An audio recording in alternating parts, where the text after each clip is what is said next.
Here we are at CGI, and we're very fortunate to have Reeta Roy, the President and CEO of the MasterCard Foundation. Reeta, it seems like it's just yesterday that we interviewed you, and so this is pretty much a follow-up to that interview that we did a year ago now. But let's go down to where you just came from. You came from the opening with President Clinton. That's right. President Clinton did something unusual this year at CGI. He decided to bring several members of the CGI family community up on stage so we could share about our progress against certain commitments, and also to talk about how partnerships happen at CGI. Okay, how do they happen? They happen by the sheer power of connections, and we were very pleased that we could report that 3 years ago we came because we wanted to find people who were ready to move from intention to actual action. And in the process, we were very, very specific. We were looking for folks who wanted to work with us in the area of expanding financial access to the poor, as well as creating opportunities for young people to learn, to earn, to save, and to do all of this in Africa. And so at the end of this, we have three marvelous, three significant partnerships and wonderful partners who are working with us. Can you talk about some of them? Absolutely, I'd be happy to talk about some of them. The first one I'd love to talk about is the Equity Group Foundation. This is an organization which is the foundation of a very, very large homegrown bank, which is African Success Story. And we are working with them to expand access to secondary education all across Kenya.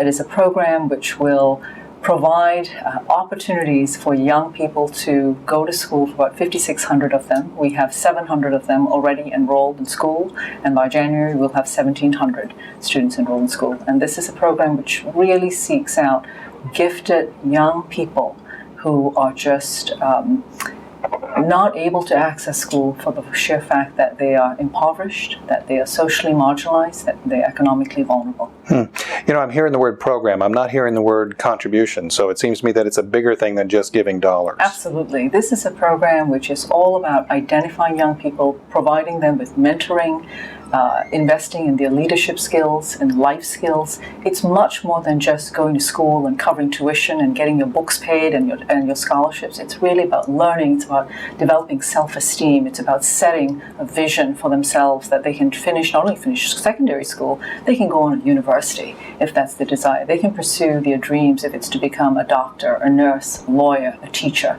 And most importantly, this is a program which inculcates one very important value. It's the value of giving back.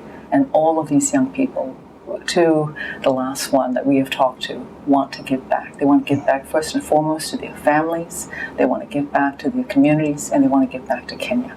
So often we talk about programs that are geared to girls and young women because they are, for the most part, have the most difficult times in developing countries. This, though, is more than girls. This is for anyone, right? This is for girls and boys. And we look to ensure that there is gender parity across the program. We absolutely understand that girls are even more disadvantaged in many instances. And when families have to make really tough choices about who they send to school, they always send the boy. Because the girl is, oftentimes seen as someone who can actually help out at home, help out in the household, can then actually be earning income. So, or at some point in time, she's going to be married off. And so we are also trying to change the fortunes and to change the prospects for young girls. So the focus here at CGI 2011 is on jobs, it's on girls and women, and it's on sustainability. Yes. It seems that you hit all three just with this program. Without a doubt. I have to say, though, what's really top of mind for us is jobs. And we know that there's a jobs crisis across the world, but it is particularly severe in continents like Africa, where you have a rising youth population. It is the one and only continent which is actually getting younger every year, and that's not going to change. And so we need to think about much more creative ways where we can enable young people to actually engage in the economy, to engage in their society. We need to prepare them for the jobs which will be there, as well as the fact that they may have to create their own jobs. And so that's what we're all focused on at the CGI. the Micro Lead program. I guess this is a perfect segue into that, isn't it? Absolutely. Micro Lead is a brand new partnership with a wonderful organization known as the UN Capital Development Fund. It is a project which is very much focused on helping UNCDF, as it's known, to establish a number of new microfinance institutions or micro banks across Africa. And the number one service which we are emphasizing is savings, because that's the number one service which poor people want. They want to save. They want to but save. I didn't think that they had any money to save. You would be so surprised. We are looking into, and much more is coming to light through a number of studies which show that poor people do more than 26 complicated transactions just to save $1 and to manage and stretch a dollar. What is heartening is the fact that they do save money in different ways. They save money in very insecure ways, in such goats as? and cattle. They save actual cash under their mattress or in shoes.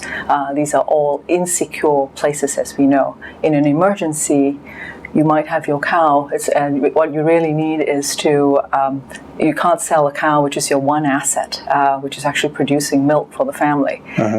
So when you can't just sell off a leg, or you can't sell off a thigh, you need to sell the whole cow. If they had access to saving services, which could help them sort of insulate themselves to some degree from economic shocks, that would be a huge service. And more often than not, and it's reported many, many times, the number one service compared to loans, people want savings. It's 12 times the demand for credit than for credit. Really?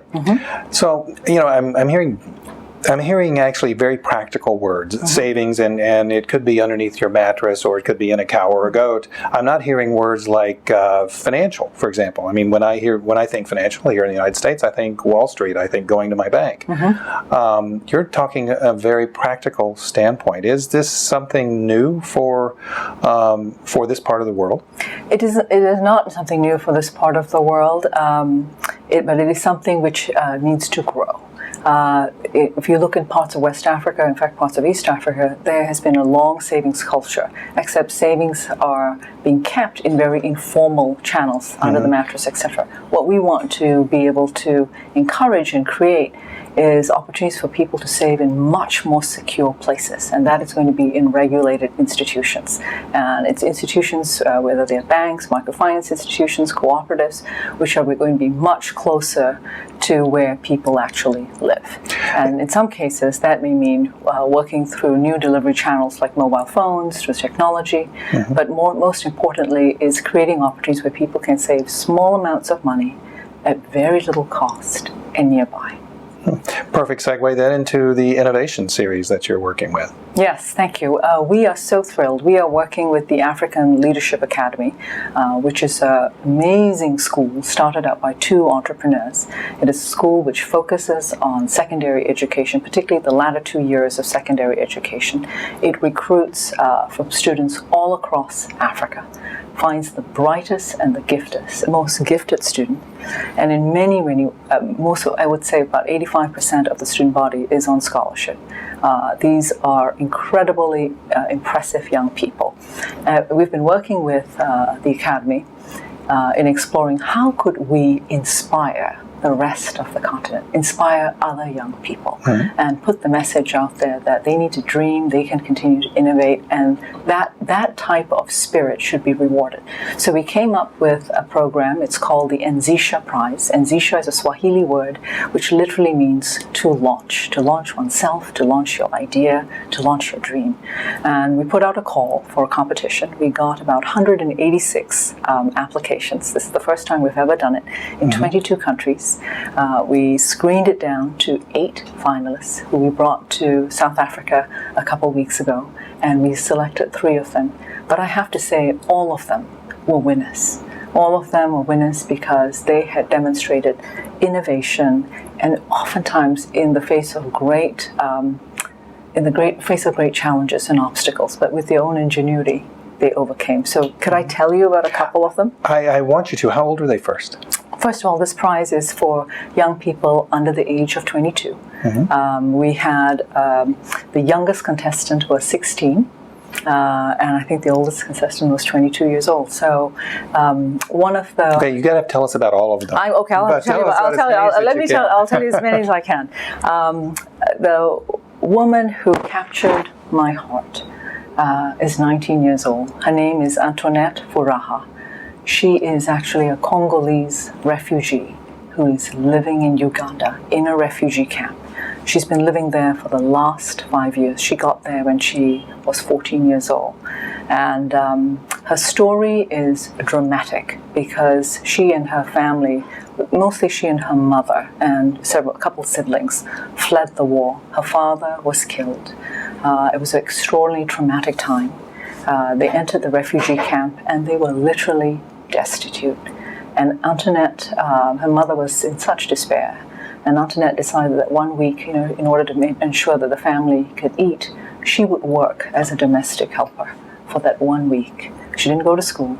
And after that 1 week, she earned $1. She took that dollar and worked again, and she transformed, would you believe it, that dollar into $170 by starting out a microcredit group within the camp.